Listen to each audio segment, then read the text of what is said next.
pessoal, bom, tudo bem com vocês? Estamos aqui de volta para mais um podcast do Easy. Dessa vez o assunto é muito importante, muito interessante para você empresário, para você do terceiro setor, para você pessoa física. Nós vamos hoje falar com um grande especialista da área, o professor Dr. José Medalha. Ele que é o responsável aí pela preparação dos projetos do Easy, vai destrinchar um pouco esse assunto conosco. Professor Medalha, prazer ter o senhor aqui no nosso podcast. Assunto esclarecedor. Fale um pouco de você, fale um pouco dos projetos, como que são feitos. Fique à vontade. Ok, meus cumprimentos a todos, especialmente aos meus amigos aí, o Gilberto e o Oswaldo Pinheiro. É uma satisfação estar aqui conversando sobre um assunto de grande interesse para o esporte e para as atividades de lazer, recreação e atividades físicas, enfim. A meu respeito, eu gostaria de dizer de forma muito simples o seguinte: eu sou profissional de educação física, fui professor da Universidade de São Paulo durante 30 anos, depois de outras universidades. Também exerci a função de técnico de basquetebol por vários clubes, e até por seleção brasileira. E a minha formação em educação física me levou na pós-graduação a mestrado e doutorado na área de administração esportiva. E nesta área eu acabei me interessando, coisa de 15, 20 anos atrás, pelos projetos incentivados tanto do governo federal quanto do governo estadual em relação ao esporte. E abri uma empresa de eventos e consultoria, e através dessa empresa eu tenho tentado contribuir com outras organizações sociais, com clubes, com entidades da área, na formulação de projetos tanto no âmbito federal quanto no âmbito estadual. Os dois segmentos dão essa oportunidade para que aconteça a renúncia de impostos em benefício das atividades esportivas e recreação e lazer e assim por diante. Nesse particular, gostaria de salientar também que há uma diferença no federal e o estadual, diferença em relação à renúncia de impostos. No federal, as empresas e pessoas físicas podem fazer aporte de uma porcentagem do imposto de renda. E no estadual, apenas as pessoas jurídicas é que fazem o aporte de uma porcentagem do ICMS. Alguns municípios, como é o caso de Santos, por exemplo, Guarujá, têm também seus, digamos assim, seus processos, seus projetos de incentivo ao esporte. E, geralmente, a adoção ou os aportes são feitos com renúncia de IPTU, né? Ou então de IPTU. Ok. Então, fico à disposição para meus colegas aí da mesa para as perguntas que possam ajudar a esclarecer mais esse tema. Professor Medalha, dentro dessa experiência que você tem ao longo desses anos, o que você me diria sobre projetos, de uma maneira geral? Eles atendem à demanda que temos hoje no Brasil? Como é que você enxerga isso dentro da nossa realidade, independentemente de projetos incentivados ou não, se eles atendem à realidade e à demanda que nós temos através do esporte, da cultura, dos projetos sociais, enfim, de uma maneira genérica? Bem, de qualquer forma, nós temos que entender o seguinte, né? O mundo político, as autoridades políticas que comandam tanto o país quanto o Estado, sempre tiveram, assim, uma condição de que o esporte é uma coisa supérflua, né? Existem necessidades básicas, mas que exigem muito mais atenção, principalmente no meio político, né? Então, seria, por exemplo, a segurança, a educação, a saúde. Esse é o que eles dizem sempre, deixando o esporte e a educação física para um setor um pouco mais ao lado, vamos dizer assim. Em boa hora vieram esses projetos, surgiram esses projetos, Mecanismos.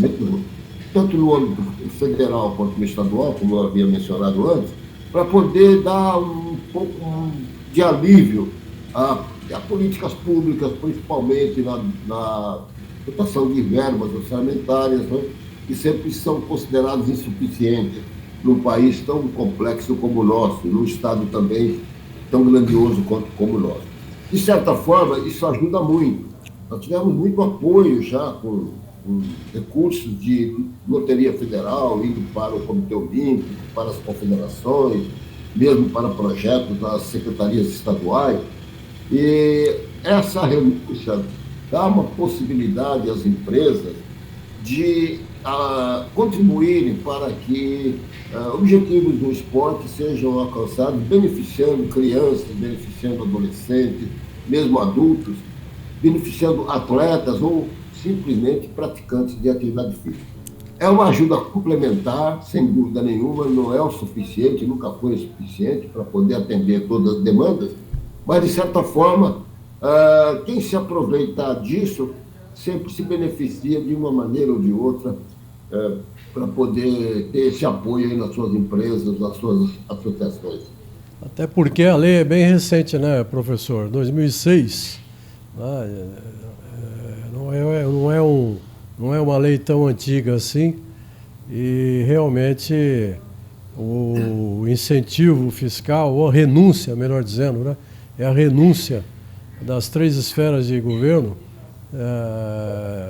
vai dar uma flexibilidade muito grande para que essas empresas possam participar. Apesar de que o que a gente vê na realidade são poucas as empresas hoje que incentivam, né? Principalmente na esfera federal.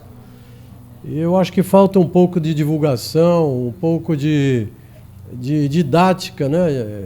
Nesse sentido, para as empresas que poderiam estar promovendo essas ações sociais, incentivando e, no entanto, desconhecem. Assim como as pessoas físicas, que também podem se utilizar dessa renúncia fiscal, não é? Que, aliás, a alíquota é até maior do que a renúncia da pessoa jurídica, né? Me parece que é 6%, a pessoa física, que pode incentivar, e várias pessoas físicas podem participar num coletivo incentivando um único projeto, não é? Seja ele de esporte, seja ele social, enfim. Eu acho que essa lei precisa de uma maior divulgação e de uma divulgação pedagógica, não é?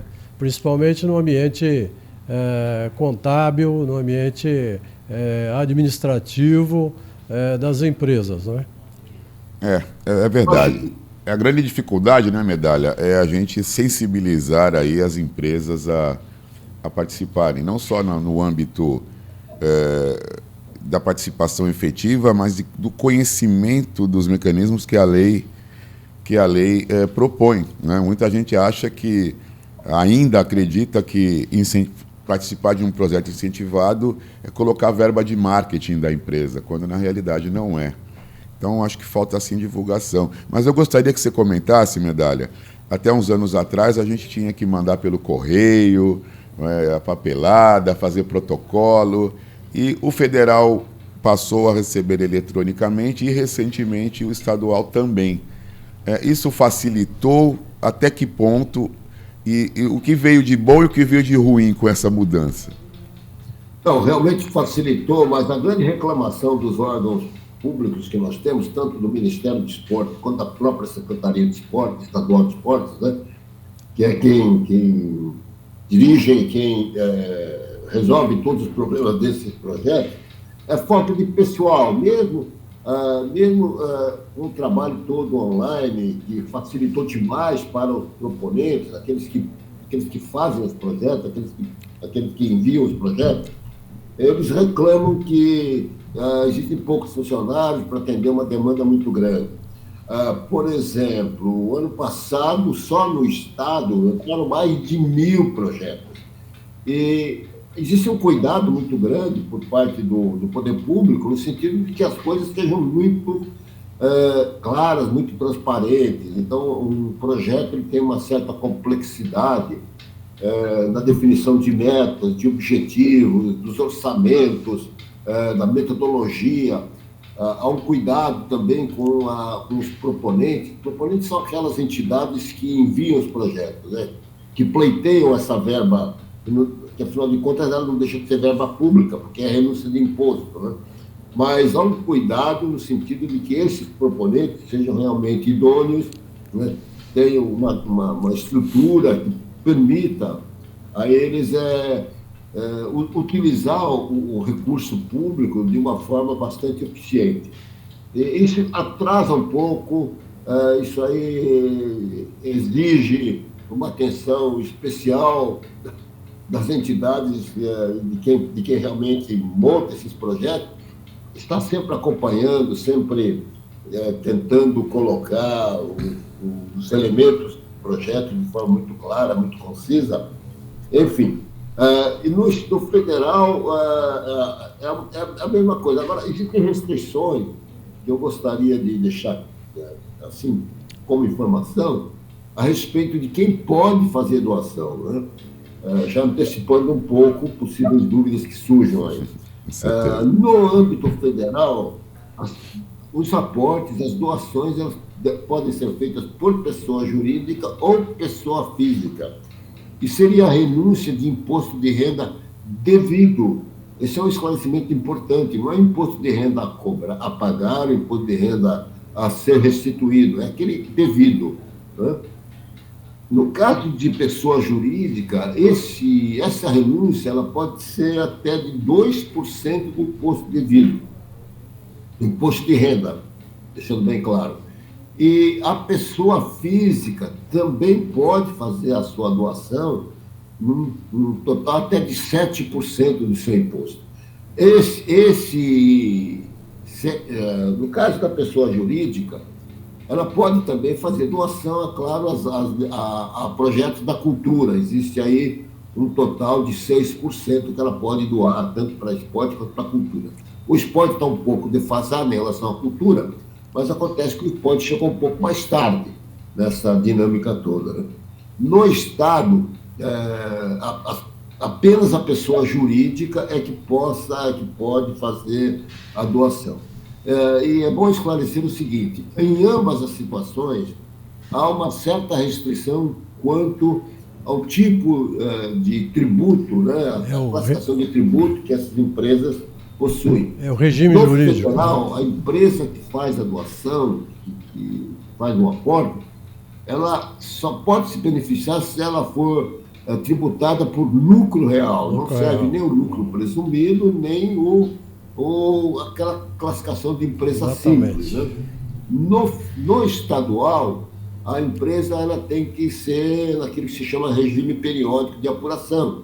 Também, empresa simples, não é possível se beneficiar dessa renúncia. Quando eu digo se beneficiar, é que para a empresa, ela fazendo o aporte, ela acaba ajudando, por exemplo, em projetos de nível social, muitas crianças, milhares de crianças. E a empresa tem também uma visibilidade garantida, porque nos uniformes, nos banners, na divulgação, o nome da empresa é sempre ressaltado, né? Algumas empresas têm aí também, como parte dos seus objetivos, políticas públicas de apoio a causas sociais, encontram nos projetos da lei de incentivo essa oportunidade também. Há uma diferença, tanto no federal quanto no estadual, com relação à pessoa física. A pessoa física ela só pode fazer a doação no federal. No estadual, isso não é permitido, ainda mesmo porque ICMS ou ISS é apenas para a pessoa jurídica, né? E para a pessoa física, no federal, a porcentagem é maior em relação à pessoa jurídica, é de 7%, Porém, a adoção, o aporte da pessoa física, ele só é computado no ano vindouro, no ano seguinte. Por exemplo, nós estamos agora numa situação de declaração de imposto de renda. Não é possível fazer a doação agora para poder ter direito a essa renúncia no presente exercício. A pessoa pode fazer até o final do ano e só entra só na declaração de imposto de renda do próximo ano. Professor, mas a escolha do projeto já aprovado, né, ela pode ser antecipada, né? Ele escolhe esse ano e incentiva no ano seguinte. Né? O que é importante saber também é que a doação ou o aporte só pode ser feito com o projeto aprovado, é claro. E essa aprovação ela é divulgada publicamente, de uma forma bastante transparente, tanto no Diário Oficial do Estado quanto no Diário Oficial da União, né? E as empresas têm a oportunidade, então, de fazer esse aporte. As grandes empresas, bancos, seguradoras, empresas assim de grande porte, que são de lucro real, que realmente tem uma receita muito grande, geralmente elas possuem um departamento contábil, né?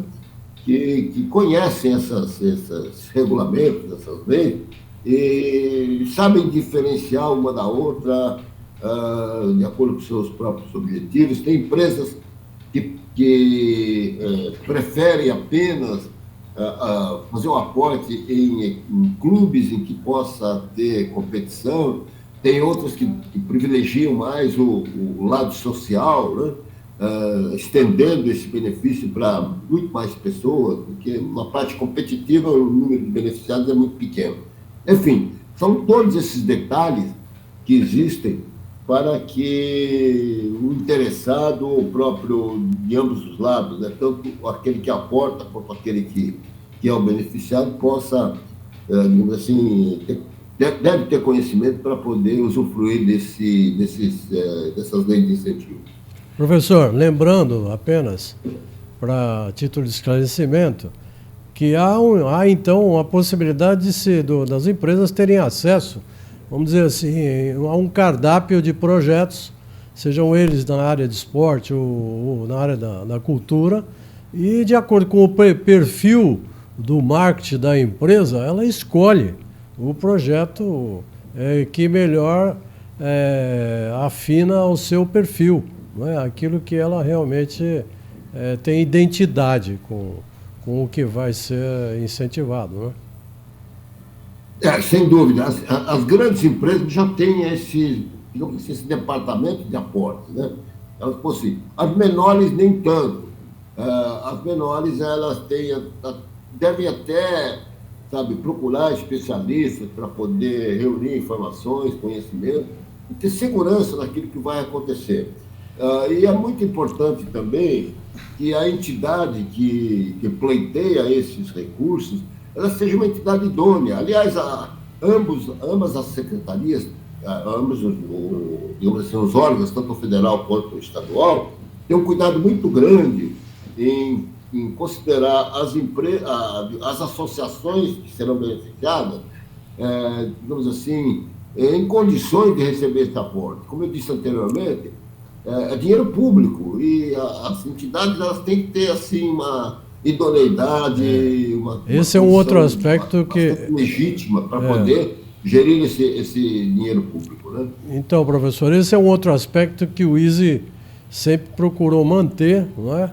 Até porque a entidade, além de ter a necessidade de ter regularidade interna, né, com toda a sua documentação, todas as certidões que são exigidas, a idoneidade da diretoria e qualquer mácula na prestação de contas ou na ausência de qualquer coisa que possa colocar dúvidas nessa prestação de contas, evidentemente a entidade passa a ficar impedida de continuar nesse processo de desenvolvimento e de ações, sejam elas quais forem. Né?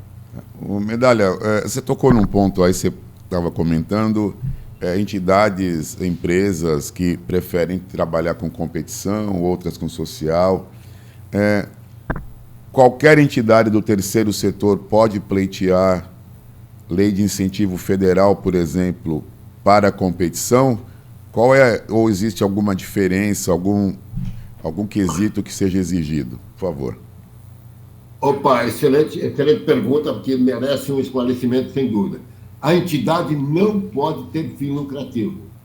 Isso é fundamental. Ela tem que ser uma entidade ou filantrópica, ou não, na sua essência, no seu estatuto, nos seus objetivos, digamos assim, ela tem que ser uma entidade sem fins lucrativos. Os clubes sociais, esportivos, não têm fins lucrativos, né? A menos que aconteça esses clubes agora que estão já aderindo ao sistema SAF, né? O sistema que torna os clubes de propriedade privada, como é o caso, por exemplo, do Cruzeiro, em Minas Gerais. Outros clubes estão pleiteando aqui no próprio estado de São Paulo essa condição. Agora, geralmente, as entidades do terceiro setor, as associações de pais, as associações de amigos, né? Os institutos de cultura social, esportiva, essas entidades, na grande maioria, elas não têm fins lucrativos. Elas têm as suas diretorias, têm os seus associados, mas elas estão assim, em condições de pleitear esses recursos incentivados.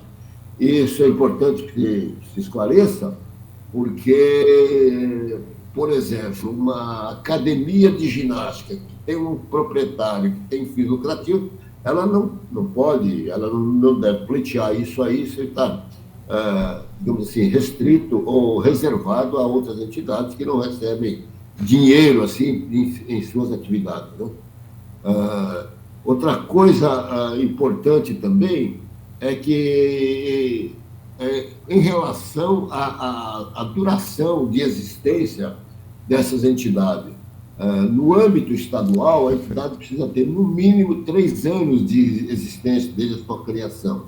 E, durante esses 3 anos, a entidade tem que demonstrar que ela realmente desenvolve projetos, apoia atividades esportivas, recreativas, e tem que demonstrar isso para poder ter direito capacidade técnica. No federal, esse ano, esse tipo de criação é de 1 ano. Ele é menor. Mas, mesmo nesse ano, essa comprovação de atividades exercidas pela associação, entidade e tal, ela tem que ser realizada de forma bastante efetiva. No caso específico de aporte para a competição, Medalha, tem uma certificação exigida pelo federal. E a gente percebe pelas conversas que pouca gente sabe disso, né? Muitos querem pleitear e aí esbarra na certificação. O que é essa certificação? Realmente, com recentes alterações nas leis do esporte no âmbito federal, houve uma preocupação também no sentido de apenas, no esporte competitivo, ou melhor, nos projetos de origem competitiva ou de rendimento, como nós chamamos, a entidade ela tem que estar de posse de um certificado emitido pelo próprio Ministério do Esporte, chamado 18A. É um certificado que capacita as entidades a ter direito a digamos assim, a usufruir de projetos na área de rendimento ou de competição. Existe uma preocupação, a gente percebe isso na própria estrutura legal dos decretos, de dar uma ênfase maior a projetos na área educacional e na área de participação. Perfeito. E restrição na parte de rendimento, né? O rendimento subentende-se que existe aí uma outra conotação de recursos adicionais que as entidades podem, digamos assim, adquirir. Então, esse certificado 18A, ele é um pouco complexo, eu diria até mesmo um pouco burocrático, mas ele permite, esse certificado atesta que a entidade ela é muito mais idônea, ou seja, por exemplo, ela tem que ter um conselho fiscal que possa divulgar, publicar os seus balanços semestralmente. O presidente não pode ser reeleito mais do que 2 vezes. Os atletas têm que fazer parte da diretoria e das assembleias de eleição de diretoria. Quer dizer, existem essas restrições. Geralmente, os grandes clubes já possuem esse certificado, vou citar aqui sem nenhum interesse como aficionado ou torcedor. Acredito que o Santos Futebol Clube tenha, o Palmeiras tenha, que são 2 que vão disputar título de futebol depois de amanhã. Né? Flamengo tem, Corinthians. Geralmente os grandes clubes esportivos, de futebol principalmente, eles já possuem esse certificado. E os outros clubes sociais também possuem esse certificado, o que permite pleitear recursos na área de rendimento. Vale a pena, então, esclarecer o seguinte: de certa forma, os segmentos em que as entidades pleiteiam, apresentam os projetos, eles são geralmente divididos em 3 segmentos: o educacional, o segmento de participativo e o de rendimento. Eu falei sobre rendimento. O rendimento, há uma restrição com a necessidade desse certificado. O educacional, geralmente, são as escolinhas de esporte, né? São projetos em que há um grande número de participantes, de interessados, e se destina a oferecer a iniciação da prática esportiva, formação, várias modalidades, tanto olímpicas quanto não olímpicas, e também os projetos de participação. Um exemplo de um projeto de participação: festivais, né? Digamos assim, projetos de festival de natação, de qualquer modalidade esportiva, corridas de rua, enfim. Como que é, Medalha? Um grande número de participantes e não tem, assim, uma sequência de atendimento, como é uma escolinha de esportes, em que existe uma sequência pedagógica, em que a criança passa por diversas fases de aprendizado e assim por diante.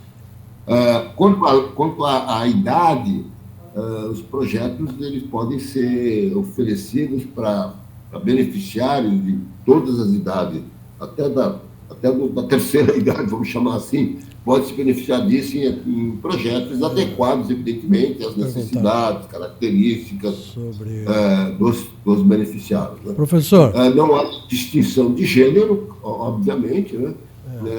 Enfim, isso pode ser feito em qualquer... tanto para meninos quanto para meninas, como também não há nenhuma distinção de classe social. O projeto pode ser elaborado para beneficiar tanto uma classe social mais avançada ou de periferia. Não há essa restrição também. Medalha, uma curiosidade: em qual segmento se encaixam jogos escolares? Porque ele é uma mistura, né? Existe uma competição entre escolas, mas por outro lado, a gente está visando a formação da base. Ele entra em qual? Educacional?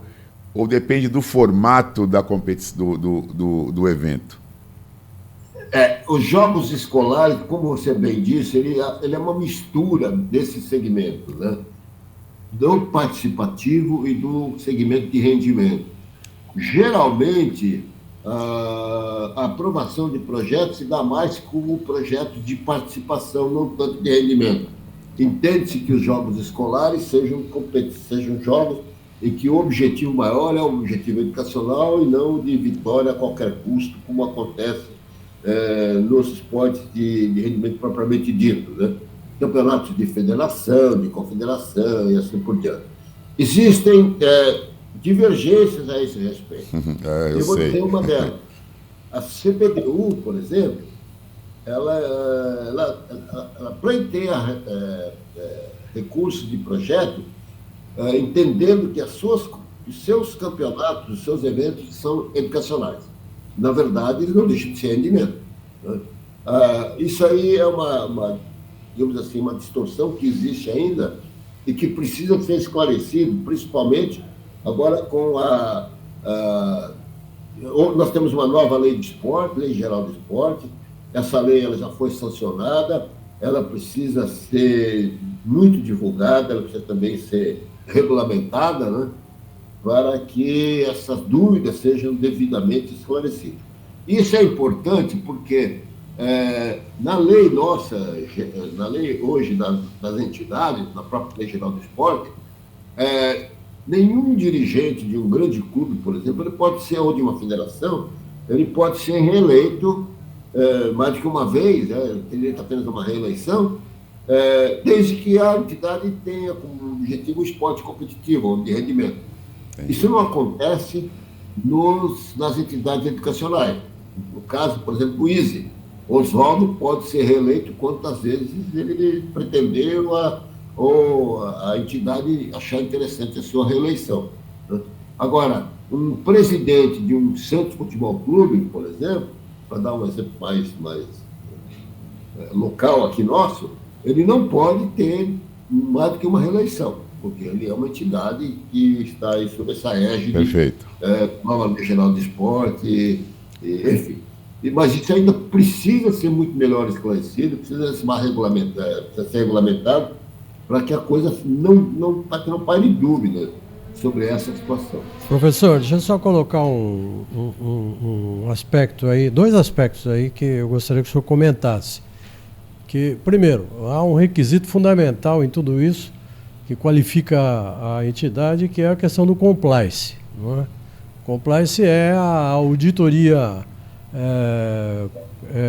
interna e externa, não é? E também é indispensável para que a entidade adquira esse qualitativo. A outra questão que eu quero lhe perguntar é a respeito da contrapartida. Em que hipóteses, quais são as hipóteses que a entidade tem que oferecer a contrapartida e que tipo de contrapartida, se há ou se não há? Olha, não existe assim número limitado de modalidades. De maneira geral, as modalidades consideradas olímpicas são aquelas que atenderiam a esse requisito. E essa entidade, ela também deve estar afiliada a uma entidade de administração do esporte, no caso de federações, de ligas, de confederações, para poder pleitear esse direito, a esse certificado e reivindicar, e ter condição de se beneficiar do projeto. Né? Não existe assim, a meu ver, eu posso estar enganado, mas é o número mínimo de esportes ou característica do esporte. De certa forma, quem julga isso, né, considera esportes olímpicos como modalidades que possam atender a esse requisito. A pergunta sobre a contrapartida, Medalha. Qual contrapartida que as entidades devem oferecer ou são obrigadas a oferecer, tanto no âmbito federal ou estadual? Que contrapartida que o governo pede? A contrapartida é o benefício que os participantes possam usufruir desses recursos públicos. Né? Então, por exemplo, o beneficiado ele não pode pagar taxa nenhuma, né? Não se cobra nada dele. Então, vou citar um exemplo aqui. O Clube X oferece lá uma escolinha de basquete e o praticante ou o beneficiário ele tem que pagar uma certa taxa mensal. Nos projetos incentivados isso não é possível. Já existe recurso que possa pagar os profissionais, oferecer uniforme, locação de espaço, material esportivo, e tudo isso para poder beneficiar realmente quem estiver participando disso aí. Essa é a contra, digamos assim, o clube tem que oferecer condições para poder se beneficiar desses recursos. Geralmente, as entidades se beneficiam também porque um clube de menor porte, ele não teria condições de manter um programa, digamos assim, de uma escolinha, de uma determinada modalidade esportiva com seus próprios recursos. Então, essa possibilidade, essa contrapartida, então, tentando repetir, ela existe ao oferecer as atividades de forma gratuita. Inclusive, até os projetos permitem, por exemplo, a aquisição de material esportivo, de uniforme, até de alimentação, né, no caso de lanche. E uma outra restrição, eu não diria contrapartida, uma última restrição importante é que não há possibilidade de pagamento de salário para atletas profissionais. Existe a possibilidade de pagamento de ajuda de custo, mas de salário, isso não é possível. Exemplo, claro, né, deixando a coisa bem clara, o Santos Futebol Clube entra com um projeto, desculpa estar sempre citando o Santos, não é por preferência clubística, não é para poder deixar as coisas. Até porque está próximo da gente, o Santos é o próximo nosso. A sua equipe de futebol juvenil. Né? E aí prevê no projeto pagamento de salário, isso não é possível, isso aí não é permitido. Então, dos profissionais, sim, recursos humanos, sim. Atleta, não. Físico, mas atleta, não. O que é possível, no caso de rendimento, é ajuda de custo, para o atleta poder se manter, né, se alimentar e ter o de morais. No nosso caso, é bom deixar... E se vir como profissional. É bom deixar claro que no nosso caso, né, Oswaldo e Medalha, no caso do ISE, por exemplo, na hipótese do ISE, quando capta um recurso através de uma lei de incentivo, há uma previsão orçamentária que dá a oportunidade de aquisição de todo o material, né, uniformes, material esportivo, bolas e tudo mais, e os professores, os orientadores recebem uma ajuda de custo, sim. Seja ele, e dependendo da extensão do projeto, no caso agora, nós estamos com um projeto lá em Cordeirópolis que tem uma duração de 11 meses. Esses colaboradores que estão lá acompanhando o projeto, ministrando as aulas, na execução do projeto, eles estão vinculados à CLT. Né? A entidade tem que remunerar através da CLT, obedecendo, evidentemente, custos básicos da categoria, né? E como disse o professor, nós não cobramos nada do beneficiado. Né? Então, esse orçamento prévio aí, evidentemente o professor Medalha, por sinal, é quem cuida disso na nossa entidade, ele já demonstra a transparência no que vai ser executado. Isso aí é um fato. E nós estamos agora aí, aproveitando o gancho, em vias de iniciar um projeto em Rio Claro. Estamos aguardando uma liberação de verba que já foi captada. E estamos falando de várias etapas, Medalha. Pela Congás, né, Oswaldo? A Congás lá está nos apoiando. Aliás, a Congás tem nos prestigiado com... Já é o segundo projeto. É importante falar, a Congás está aportando no segundo projeto nosso. E aí, Medalha, vem a parte, acho que é mais... Não sei se é a mais difícil ou é a mais exigente. Como que as entidades fazem a prestação de contas disso? A periodicidade, ela é mensal, semestral, anual? Tem diferença da lei federal para estadual nesse processo? Como é que funciona?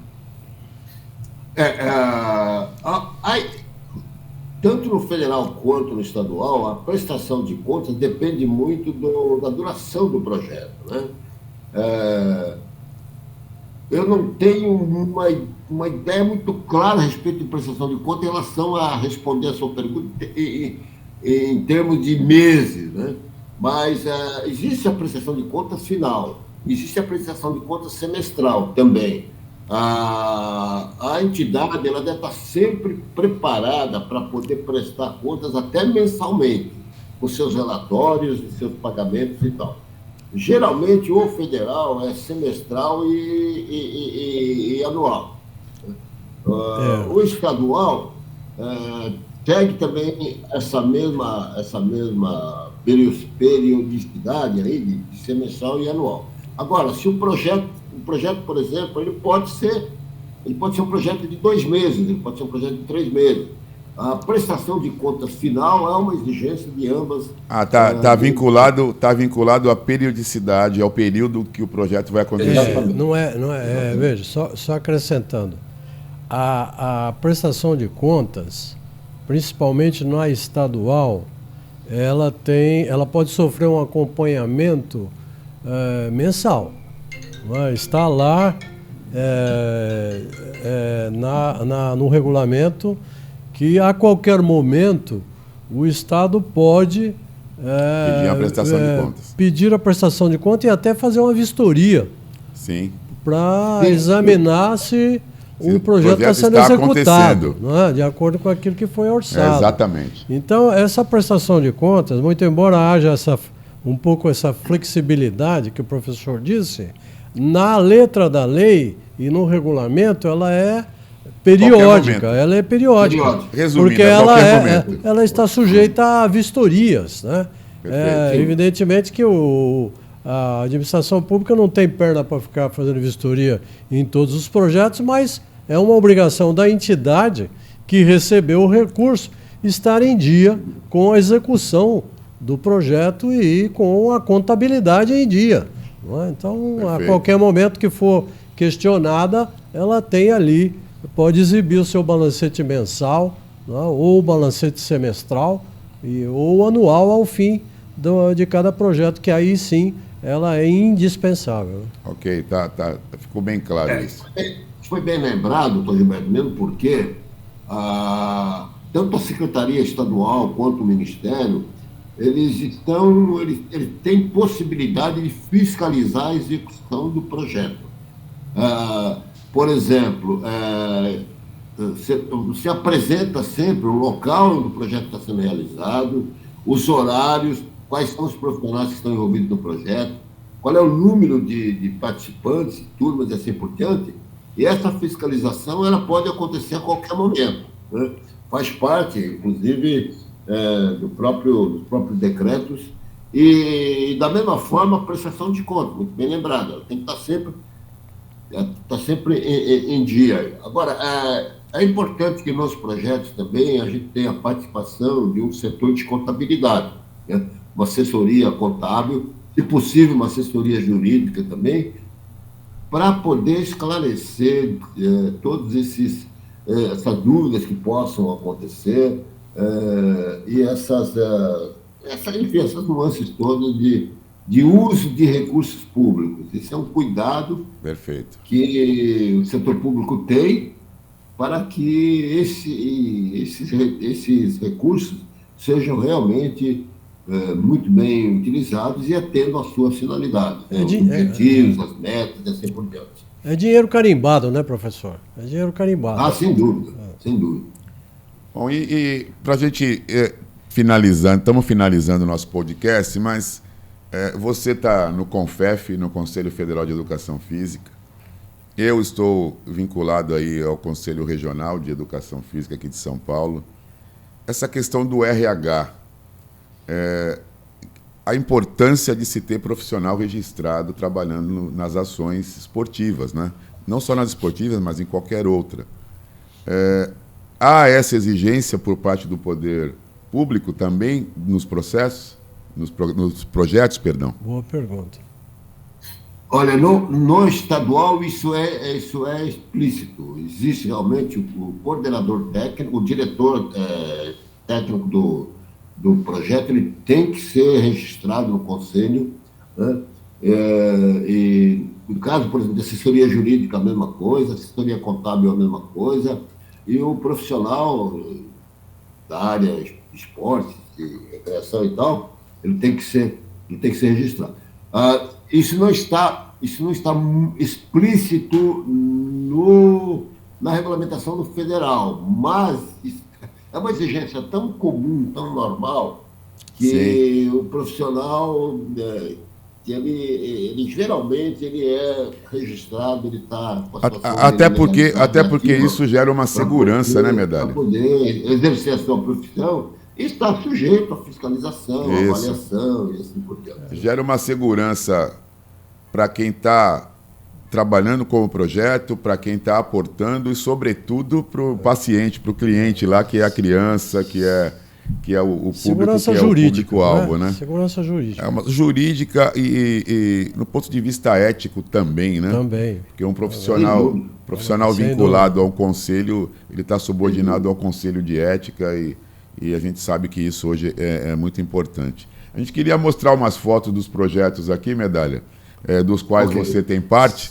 Vamos dar uma olhadinha aqui salientando que essas fotos que nós estamos vendo, só para ratificar o que já foi dito, é a contrapartida que o Instituto tem que ter, além da fase contábil, que é natural, se prestar conta financeira, a contrapartida é demonstrar que o projeto foi executado.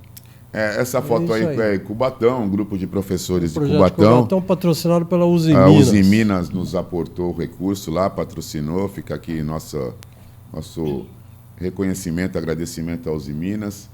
O Matheus no centro, aí foi a entrega dos uniformes, né, na abertura do projeto, nós entregamos bolas e os uniformes para as escolas que estavam inscritas no evento. Né? Aí são professores. Foi um evento lá no ginásio de esportes, lá no Romeirão. Mais uma foto. Esses profissionais aí nos apoiaram lá, são profissionais da rede de ensino de Cubatão e nos ajudaram aí no processo de incentivar as crianças, de motivar as crianças a participarem, né? Foi um evento bem bacana, bem gostoso em Cubatão. Aí uma foto de Cordeirópolis, aí nós estamos lá no meio, o nosso coordenador, professor Álvaro, e os professores que trabalham no projeto, inclusive nós temos lá uma pedagoga ligada direto ao projeto. Então aí é o início do projeto em Cordeirópolis, que já está indo aí para a sua metade, né? Já quase 6 meses que a gente está em Cordeirópolis. Esse projeto tem 11 meses. É um projeto de duração de 11 meses, com um aporte da Congás. E muito legal falar também que, embora não tenha um aporte direto, a Associação Ceramista lá da região também está apoiando na parte institucional. A Aspacer. Então é um projeto que a gente está levando, é um projeto que a gente está tendo muita alegria em conduzir, viu? Muita criança participando. Aí a diretoria da Aspacer, da Congás, no nosso evento de apresentação do projeto lá em Cordeirópolis, no Teatro Municipal. Tivemos aí também a presença não só da diretoria da Congás, mas de representantes de outras empresas que foram conferir como é que seria o evento. Isso é importante. Futuramente, quem sabe, também possam aportar. Esse de calça jeans aí, da Mercedes. A Mercedes esteve lá para dar uma olhada, ver como é que funciona e quem sabe aí nos próximos projetos participem com a gente. Aí estamos aí com a bola na mão aqui, o Quilice, José Luiz Quilice, que é o diretor institucional da Aspacer, foi o nosso grande parceiro lá junto à Congás, para a Congás tomar conhecimento do projeto e participar das ações. O Álvaro Reis ao lado dele, o coordenador, o Dr. Gilberto, eu. E no meu lado aí direito, o Checha. Checha foi um grande jogador de basquete. E hoje ele é um professor que está fazendo parte lá do grupo de professores que trabalham no nosso projeto. Medalha conhece bem o Checha. E aqui está esse foi o nosso folder, né, de divulgação lá na cidade. Foi divulgado na prefeitura, foi divulgado no local do evento. A TV local cobriu também o nosso início de projeto lá. E agora nós devemos começar, né, Medalha? Estamos aí na reta final, o projeto de Rio Claro. Nós pretendemos aí até o meio do ano dar um pontapé inicial lá em Rio Claro. Sem dúvida, essa é uma atividade fantástica aí do Instituto. Muitas crianças beneficiadas, muitos profissionais da área também, né? E acredito que esses objetivos aí eles estão sendo muito bem atingidos. Essa é a contribuição que o Instituto, com essa característica, pode oferecer. Então, de parabéns aí à diretoria toda do Instituto, né? Principalmente porque muitas crianças que não teriam oportunidade de participar em clubes, né, de ter acesso a academias e tal, tem chance aí, que não só crianças e adolescentes têm chance aí de se beneficiar da atividade esportiva, da atividade física, que é muito importante no crescimento e no desenvolvimento do ser humano. Então, parabéns. Medalha, Obrigado, mais uma vez aí a gente agradece a tua participação. Provavelmente você estará em outros podcasts abordando outros temas que você tem um grande conhecimento, sobretudo na área do esporte e nessa área de legislação esportiva. Mas a gente agradece muito a tua participação aqui. Eu, o Dr. Gilberto, toda a diretoria do ISE, a gente agradece. E você aí que tem projetos a serem realizados, que tem dúvidas na formatação de projeto, que tem dúvidas nas formas de captação, o ISE está à disposição, o professor José Medalha, que trabalha conosco nessa área, a gente está à disposição aí para dar o suporte necessário. Estamos aí sempre abertos. Muito obrigado pela participação de vocês. Doutor Gilberto? Muito obrigado e apenas repetindo, você que tem a sua entidade, dificuldade com a sua regularização da sua entidade, nós temos uma assessoria jurídica especializada e também podemos auxiliá-lo no esclarecimento de todos esses aspectos aí legais, jurídicos e contábeis que foram ditos aqui. Muito obrigado pela participação do professor Medalha, que realmente é uma figura expoente dentro da nossa equipe. Até mais, gente.